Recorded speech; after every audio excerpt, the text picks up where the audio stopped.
Peut-on mentir sur son CV? Déjà, il faut se poser la question, est-ce que c'est fréquent que les gens mentent sur leur CV? Eh bien, oui. Plus de la moitié des CV sont mensongers. Et c'est un article du site The Conversation du 21-2020 qui nous l'apprend. Enfin, qui nous l'apprend pas parce qu'on le savait déjà, mais qui est assez intéressant. Je vous le mentionnerai sous cette vidéo. Mais a priori, plus de la moitié des CV sont mensongers. Donc, ce que je voudrais vous expliquer dans cette vidéo, c'est quelles sont les règles de droit applicables au regard d'un CV qui serait mensonger, quelles sont les solutions qui ont été dégagées par la Cour de cassation, et à la fin de cette vidéo, j'essaierai de faire une synthèse de tous ces éléments. Les règles de droit applicables, eh bien, on les trouve très peu dans le Code du travail, essentiellement dans le Code civil. Dans la précédente vidéo que j'ai faite, je vous ai décrit en fait toute la procédure d'embauche. Et je vous ai dit qu'il y avait cet article 12.21.6 qui nous dit que l'employeur, il peut solliciter des informations de la part d'un candidat à l'emploi, mais ces informations, elles n'ont comme seule finalité que d'évaluer sa capacité à occuper l'emploi ou ses aptitudes professionnelles. L'article, reprenant d'ailleurs l'arrêt de la Cour de cassation de 1973, nous dit que toutes ces informations, elles doivent avoir un lien direct et nécessaire avec l'emploi proposé ou les aptitudes professionnelles évaluées. Et enfin, que le candidat à l'emploi doit répondre de bonne foi à ces demandes d'information. Donc je vous invite à reprendre la précédente vidéo, mais vous voyez que dans cet arrêt de 73 qui vient d'être codifié en fait dans le Code du travail, apparaissait déjà l'idée que le candidat à un emploi, il a le droit de se taire et il a le droit de mentir sur tout ce qui n'est pas en lien direct et nécessaire avec l'emploi qui est proposé, avec ses aptitudes professionnelles. Mais vous voyez a priori dans un CV, ce que vous allez mettre en évidence, c'est justement vos aptitudes professionnelles. Donc, le droit de se taire et le droit de mentir, qui a été reconnu par la Cour de cassation en 73, a priori, il ne s'applique pas pour le CV, puisque le CV, a priori, c'est quelque chose qui vous permet de postuler à un emploi et de faire valoir, en fait, comment vous correspondez exactement aux attentes, de l'entreprise qui va vous recruter. Alors, quelles sont les règles que l'on trouve dans le Code civil sur cette question? Pourquoi d'abord le Code civil? Parce que tout simplement le Code du travail renvoie au Code civil. Et le Code civil, depuis la réforme du droit des obligations de 2016, il est absolument formel sur cette exigence de la bonne foi. On lit d'abord à l'article 1104 que les contrats doivent être négociés de bonne foi. Avant la réforme du droit des obligations de 2016, on disait simplement le contrat doit être exécuté de bonne foi. Avec la réforme du droit des obligations, on a dit la bonne foi, ça s'applique également avant même que le contrat soit conclu, en l'occurrence le contrat de travail. Et l'article 1112 du Code civil est encore plus formel, d'accord? On vous dit le déroulement des négociations précontractuelles doit impérativement satisfaire aux exigences de bonne foi. Donc vous voyez qu'a priori, un CV qui est mensonger, c'est problématique au regard des deux articles que je viens de vous donner. Mais c'est encore plus problématique au regard de l'article 1112.1 du Code civil. Et je voudrais qu'on prenne un petit peu de temps à relire cet article, parce qu'avec la réforme du droit des obligations en 2016, on a créé en fait ce qu'on appelle une obligation d'information précontractuelle. Ce que nous dit en fait dans son premier alinéa l'article, c'est que si une des parties, en l'occurrence c'est le candidat à l'emploi, dispose d'une information qui est déterminante pour le consentement de l'autre, de l'entreprise, eh bien il doit l'en informer dès lors que, légitimement, l'entreprise ignore cette information ou fait confiance au candidat à l'emploi. Alors, vous voyez qu'en matière d'embauche, la question qu'on peut se poser déjà, c'est de savoir est-ce qu'un employeur peut légitimement ignorer une information? Est-ce qu'il peut faire confiance au candidat? Ou est-ce qu'il n'a pas un devoir de se renseigner quand même auprès du candidat ou auprès de ses précédents employeurs, en matière de diplôme, auprès de l'université ou de l'école dont le candidat est diplômé. Vous voyez, la question, elle est là. Est-ce que l'employeur, ne pèse pas sur l'employeur également une obligation de se renseigner? L'article nous dit ensuite, qu'est-ce qui est déterminant? Et ce qui est déterminant, c'est ce qui a un lien direct et nécessaire avec la qualité des parties. Donc vous voyez que le Code civil, dans cet article 1112-1, il reprend ce critère du lien direct et nécessaire qu'on voit apparaître dans l'arrêt de la Cour de cassation de 1973 et qui a été repris à l'article 12-21-6 du Code du travail. Donc c'est amusant de voir qu'on a exactement le même critère juridique du lien direct et nécessaire. Et comme je vous l'avais expliqué à l'époque, vous voyez, on peut se taire sur ce qui n'a pas de lien direct et nécessaire, on peut mentir sur ce qui n'a pas de lien direct et nécessaire, et on va voir que les mentions d'un CV, elles n'ont pas toutes la même importance, elles ne sont pas toutes en lien direct nécessaire avec l'emploi qui est proposé. Donc, a priori, il y a peut-être là une part de marge de manœuvre au silence ou au mensonge de la part d'un candidat à un emploi. L'article, je vous ai dit, est extrêmement exigeant puisque dans l'alinéa suivant, on nous dit que cette obligation précontractuelle d'information, elle est d'ordre public. On ne peut pas l'exclure, on ne peut pas la modérer. D'accord ?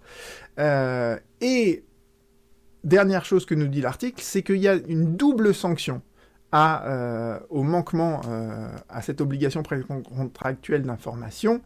D'une part, le contrat peut être annulé si celui qui devait fournir cette obligation d'information n'a pas satisfait à cette obligation. Donc le contrat peut être annulé, et en plus, on peut engager sa responsabilité civile délictuelle. Donc vous voyez que, a priori, un CV qui est mensonger, ça peut entraîner l'annulation du contrat de travail, et en plus de ça, obliger le candidat à l'emploi à réparer le préjudice qu'a subi l'entreprise. Et même si ça n'a strictement rien à voir avec une problématique d'annulation du contrat de travail, rappelez-vous qu'Herviel, à un moment donné de son procès, on l'a condamné à payer 1 milliard de dommages et intérêts qui correspondaient au préjudice subi par la Société Générale. Donc vous voyez que dans certains cas, le préjudice qui est subi par une entreprise, ça peut être des sommes absolument astronomiques. Quand une entreprise, par exemple, tombe en liquidation judiciaire, ça peut coûter très cher. Donc vous voyez que quand on lit le Code civil, dans certains cas, il est possible que le contrat de travail soit annulé. Il est possible également que celui qui a envoyé un CV mensonger soit condamné à des dommages et intérêts qui peuvent être des sommes conséquentes.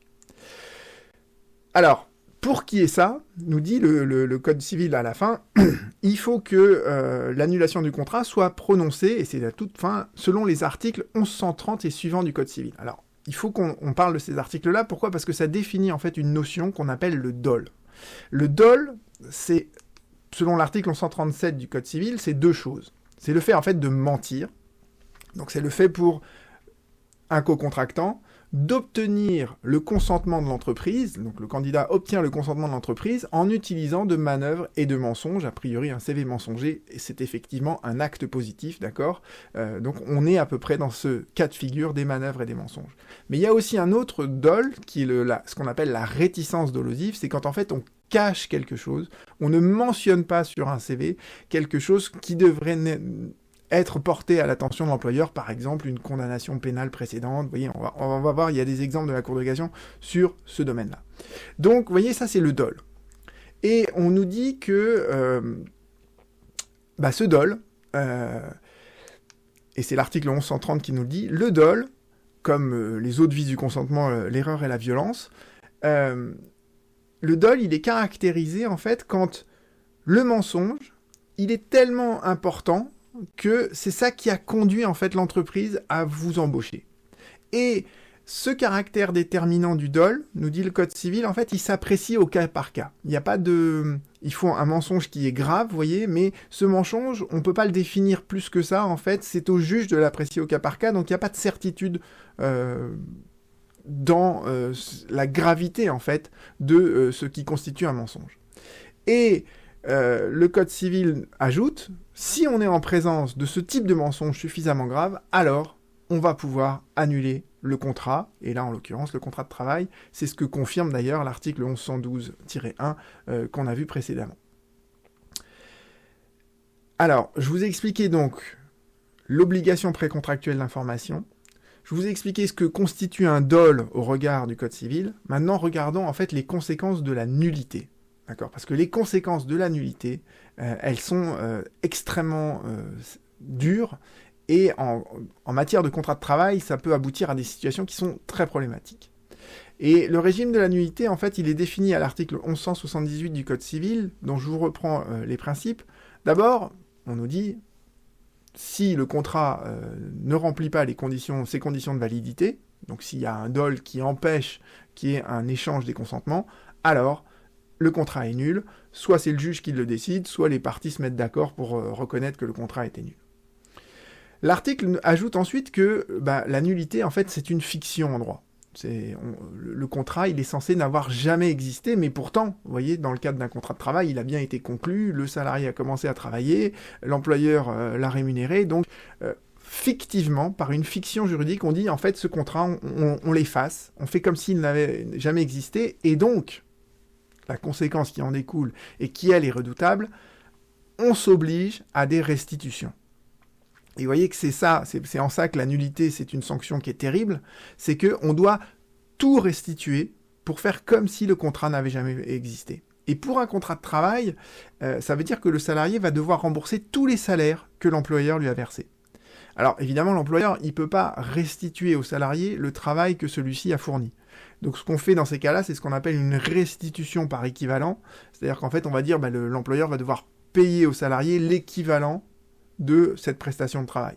Et ce que fait le juge à la fin, c'est qu'il fait ce qu'on appelle une compensation, c'est-à-dire que s'il évalue que la qualité du travail fourni par le salarié, ça valait 10, et que le salaire du salarié, c'était 20, eh bien, on va faire la différence des deux, et le salarié n'aura remboursé que 10, qui est la différence entre les deux. D'accord ? Et dernière conséquence du régime de l'annulation du contrat, c'est que, éventuellement, il peut encore y avoir la responsabilité de celui qui a commis le dol, d'accord ? Il s'engage à réparer le préjudice qu'il a causé à l'entreprise. Voilà, donc vous avez les règles du Code du travail, les règles du Code civil sur l'obligation d'information précontractuelle, sur le dol et le régime de la nullité. Voyons maintenant quelles sont les solutions que la Cour de cassation a reconnues à travers sa jurisprudence. Et je vous propose de les prendre par ordre chronologique. Il y a 6 arrêts, vous allez voir, ça va vous donner des exemples concrets qui vont vous permettre de mieux cerner quand on reconnaît l'existence d'un dol et quand on écarte l'existence d'un dol et quelles sont les conséquences qui s'attachent à un CV mensonger. Premier arrêt, c'est un arrêt de 95 où là, le candidat à l'emploi, il s'était carrément inventé des diplômes. Il s'était inventé un diplôme d'un DESS et d'une formation qu'il avait suivie dans une école de commerce. Et la Cour de cassation considère que ces informations, ces fausses informations, elles avaient été déterminantes dans son recrutement. Donc, la Cour de cassation considère qu'il y a une nullité du contrat de travail. Le premier enseignement qu'on peut tirer de cet arrêt, c'est qu'il ne faut pas s'inventer de faux diplômes ou de fausses formations. D'accord ? Deuxième arrêt, c'est un peu contrebalance le premier arrêt.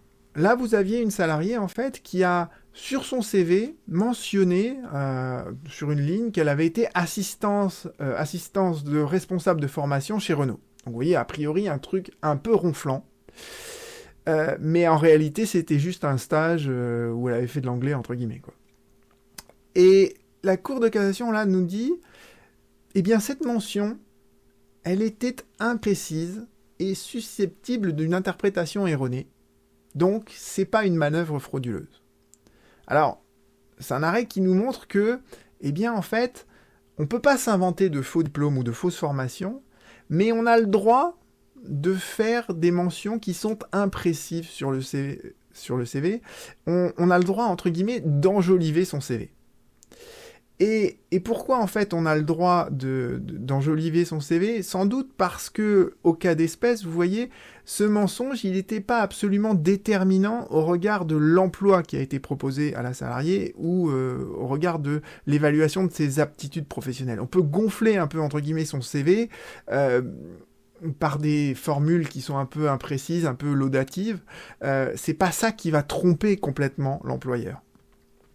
Et cet arrêt, en fait, de 99, il se raccroche, en fait, à une construction jurisprudentielle qu'on appelle le bon dol. Quand vous achetez une voiture, souvent le concessionnaire automobile, il va vous vanter les qualités mirifiques de la voiture, alors qu'en réalité, c'est une voiture qui roule normalement, vous voyez ce que je veux dire? Donc, on ne peut pas empêcher quelqu'un qui se vend, entre guillemets, de vouloir mettre en avant et de se vanter un peu sur ses propres qualités. D'accord ? Et tant qu'on est dans cette limite-là, la Cour de cassation nous dit, cette imprécision, cette interprétation qui est peut-être erronée, tant que c'est pas déterminant et que ça ne permet pas de montrer que le salarié était en réalité totalement incapable d'occuper l'emploi proposé, eh bien, ces imprécisions-là, c'est pas du dol. D'accord ? L'arrêt suivant, c'est l'arrêt le plus important, en fait, dans l'évolution de la jurisprudence de la Cour de cassation, parce que on a compris que, dans certains cas, donc, il y a véritablement un mensonge très grave qui entraîne l'annulation du contrat de travail. Dans d'autres cas, il y a des mensonges qui sont moins graves. Et là, la Cour de cassation va clairement nous définir, en fait, le régime de la sanction dans le cadre d'un CV mensonger. Première chose qu'elle nous dit, c'est que quand il y a un véritable mensonge qui équivaut à un dol, on peut toujours annuler le contrat de travail. Mais cette sanction, je vous ai expliqué tout à l'heure, elle est brutale, elle est vraiment très compliquée à mettre en œuvre parce que ça oblige à des restitutions. Donc la Cour de cassation, juste en dessous, dit, eh bien, parfois, ce mensonge, il n'est pas suffisamment grave pour entraîner l'annulation du contrat de travail, mais néanmoins, il permet de caractériser une faute, en l'occurrence une faute grave, qui permet de rompre immédiatement le contrat de travail. Et quand est-ce qu'il y a une faute grave qui est caractérisée ? Eh bien, quand l'employeur se rend compte qu'en réalité, le salarié n'a pas les compétences effectives pour exercer les fonctions qu'on lui a proposées. Donc vous voyez, quand un mensonge est extrêmement grave, on va jusqu'à l'annulation du contrat de travail, mais quand ce mensonge, finalement on s'en rend compte après, et que l'employeur voit que en réalité le salarié il est complètement incompétent pour au regard de l'emploi proposé, eh bien l'employeur a le droit de le licencier pour faute grave. Donc vous voyez bien que avec cet arrêt apparaît l'idée qu'il y a deux sanctions qui sont alternatives. Si c'est très grave, il y a des nullités avec les restitutions. Si c'est moins grave, il y a un licenciement. Mais dans ce cas-là, il n'y aura pas de restitution. Et si enfin, bien évidemment, le mensonge n'est absolument pas grave, et bien dans ce cas-là, il n'y aura pas de licenciement, ou en tout cas, si l'employeur licencie le salarié quand même, ce sera un licenciement sans cause réelle et sérieuse. Alors, vous voyez qu'à travers cet arrêt apparaît l'idée d'une gradation dans la gravité. Alors, quel est le critère qui va être retenu par les juges pour voir si c'est très grave et justifier la nullité, ou grave au point de justifier un licenciement pour faute grave. Et vous avez l'arrêt suivant qui est assez éclairant de ce point de vue-là. Là, vous aviez en fait un candidat à l'emploi qui s'était vanté en fait de pouvoir mettre au point un projet VFD 16 000 ou 160 000, bref, peu importe. Et ce projet, en fait, il était essentiel à l'entreprise qui le recrutait puisque la rentabilité de l'entreprise dépendait en fait du succès de ce projet. Donc vous voyez qu'un salarié qui ment sur quelque chose qui est à ce point essentiel que ça conditionne la validité de l'entreprise qu'il embauche, eh bien un mensonge comme ça justifie évidemment l'annulation du contrat de travail. Et vous voyez qu'en fait la gravité du mensonge, et c'est ça qui est intéressant dans cet arrêt, elle s'apprécie au regard des conséquences qui en résultent, des conséquences pour l'entreprise. Et cet arrêt, en fait, j'aime bien l'expliquer avec la théorie de Superman. En fait, le théorème de Superman, c'est que quand vous avez des grands pouvoirs, viennent avec ces grands pouvoirs de grandes responsabilités.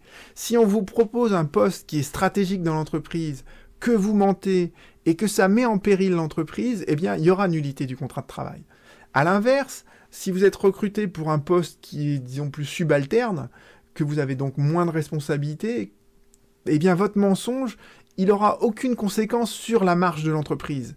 Et donc, au mieux, ça justifiera un licenciement. Donc, vous voyez qu'à travers cet arrêt de 2001, ce qui permet de caractériser un dol, c'est un mensonge et les conséquences qu'il produit pour l'entreprise qui vous a recruté. Et là, les conséquences étaient terribles, puisque en gros, ça a mené l'entreprise à la faillite.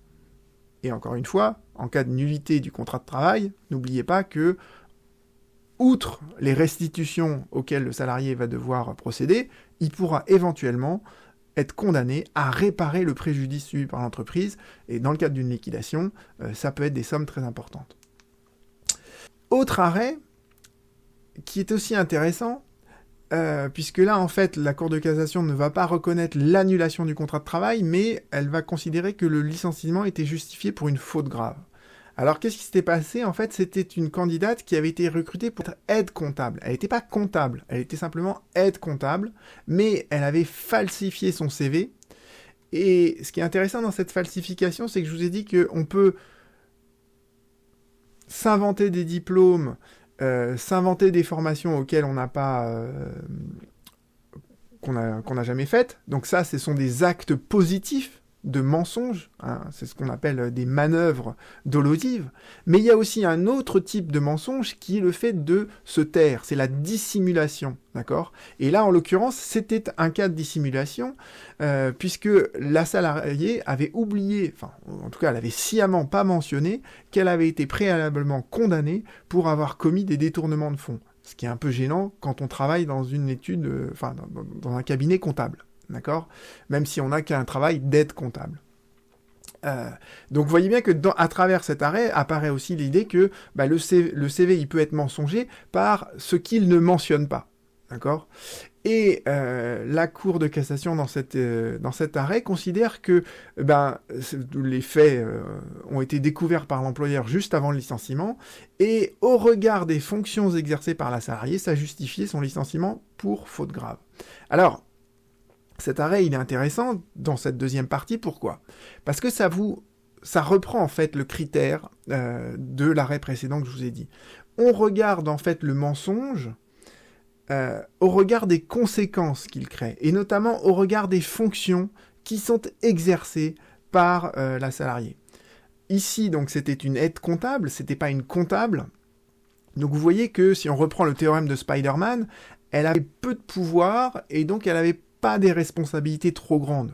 Et c'est ça qui explique peut-être pourquoi on a retenu la faute grave et non l'annulation du contrat. Mais en même temps, vous voyez que ce mensonge, sur des faits qui étaient assez graves, c'était quand même problématique. Ça justifiait un licenciement.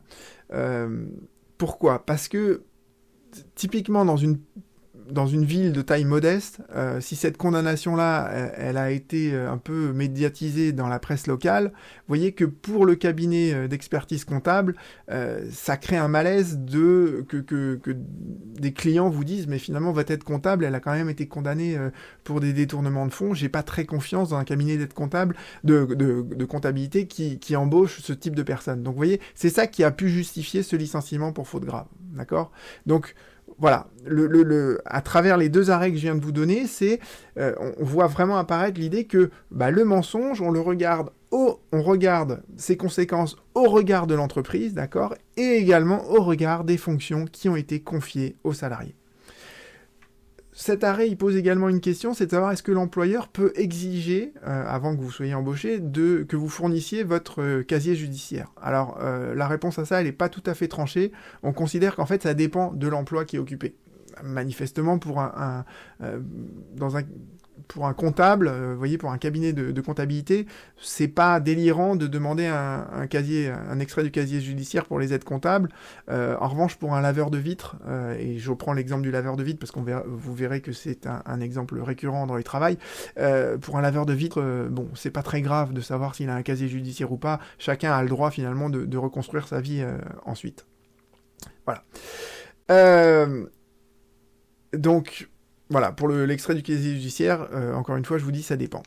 Et dernier arrêt, et ce sera la fin de cette analyse de jurisprudence, vous aviez là, en fait, une situation où vous aviez un restaurateur à La Réunion qui a voulu embaucher un gars pour faire la plonge. D'accord? Et à La Réunion, ils ont un problème d'immigration massive de la part de Mauritanie, je crois, ou quelque chose comme ça. Donc en fait, on exige en fait de l'employeur qu'il vérifie en fait les papiers d'un candidat à l'emploi et qu'il n'embauche pas en fait quelqu'un qui se trouve dans une situation où il est en interdiction de travailler sur le territoire français. D'accord ? Et là, l'employeur, en fait, quand vous lisez l'arrêt, la comptable du restaurant, elle avait exigé à plusieurs reprises que le candidat lui fournisse son titre de séjour. Le candidat à l'emploi, il avait juste donné, je crois, un extrait de carte vitale ou je sais pas quoi. Et il avait refusé, en fait, à plusieurs reprises de fournir son titre de séjour. Et à la fin, en fait, l'employeur découvre que il n'avait pas du tout de titre de séjour lui permettant de travailler en France. Et donc, ils ont voulu, en fait, demander l'annulation du contrat de travail. Et la Cour de cassation leur a répondu que, eh bien, l'employeur, il est légalement tenu de s'assurer de la nationalité du salarié et de la détention d'un titre qui lui permet de travailler. Et là, en l'occurrence, l'employeur donc avait conclu le contrat de travail sur la seule production d'une carte de sécurité sociale sans vérifier le permis de travail. Et donc, la Cour de cassation en déduit qu'il ne pouvait pas se prévaloir d'un vice du consentement. Et à travers cet arrêt, pourquoi je vous le cite, en fait, c'est parce qu'on voit apparaître l'idée que l'employeur, il a l'obligation aussi de s'informer sur le candidat à l'emploi. D'accord ?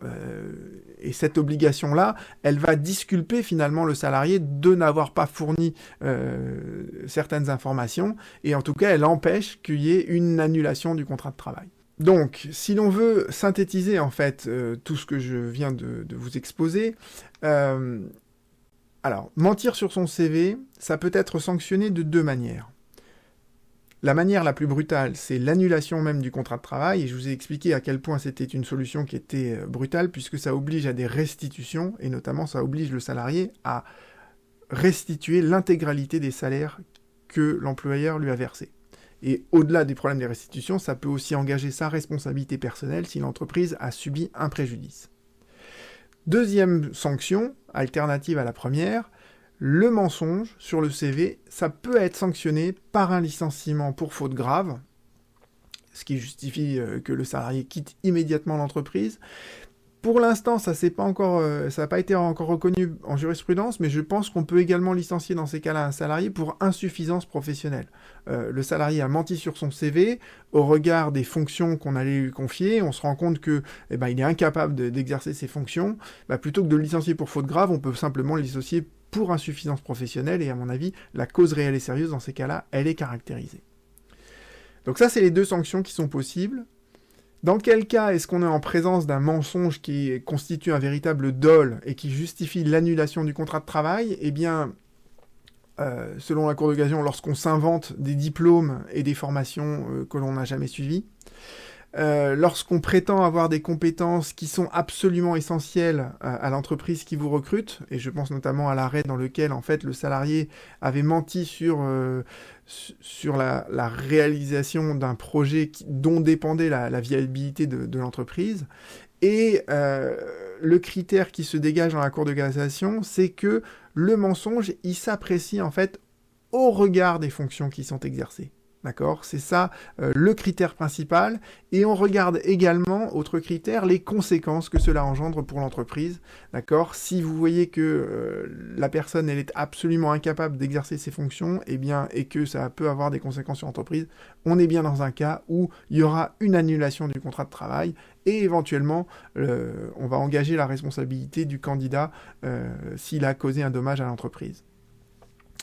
En revanche, il n'y aura pas de mensonge, il n'y aura pas enfin, en tout cas, le mensonge ne sera pas constitutif de dol et ne justifiera donc pas l'annulation du contrat de travail, ni même un licenciement, lorsqu'on se contente simplement d'être imprécis sur son CV. D'accord ? Lorsqu'on se contente simplement d'enjoliver un peu son CV, alors que ce mensonge, finalement, il est insignifiant au regard des fonctions exercées par le salarié. D'accord ? Vous mentez sur une partie de votre CV qui n'a finalement quasiment aucun effet, aucune incidence sur l'emploi qu'on va vous donner, eh bien l'employeur ne pourra pas vous licencier pour ce point.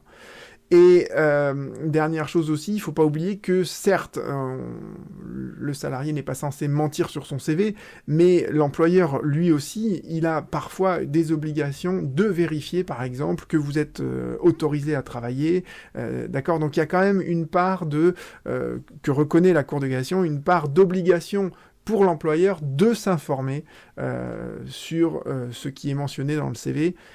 Et ça peut être un élément aussi qui permet de considérer que il n'y avait pas de nullité du contrat de travail, mais simplement un licenciement, ou voire même aucun licenciement enfin, ou en tout cas un licenciement sans cause réelle et sérieuse. Donc voilà. Vous avez compris que voilà, quelles étaient les règles qui s'appliquaient en fait à la problématique du mensonge sur le CV. Vous avez vu à travers cette vidéo tous les cas qui ont été reconnus par la Cour de cassation de mensonges qui justifiaient ou pas l'annulation du contrat de travail, et ça vous donne une idée de, entre guillemets, comment mentir sans vous faire sanctionner sur votre CV, puisque manifestement c'est une pratique qui est très répandue puisqu'elle concerne plus de la moitié des CV qui sont reçus par les recruteurs. Je vous remercie pour votre attention. On se retrouve très bientôt. Au revoir.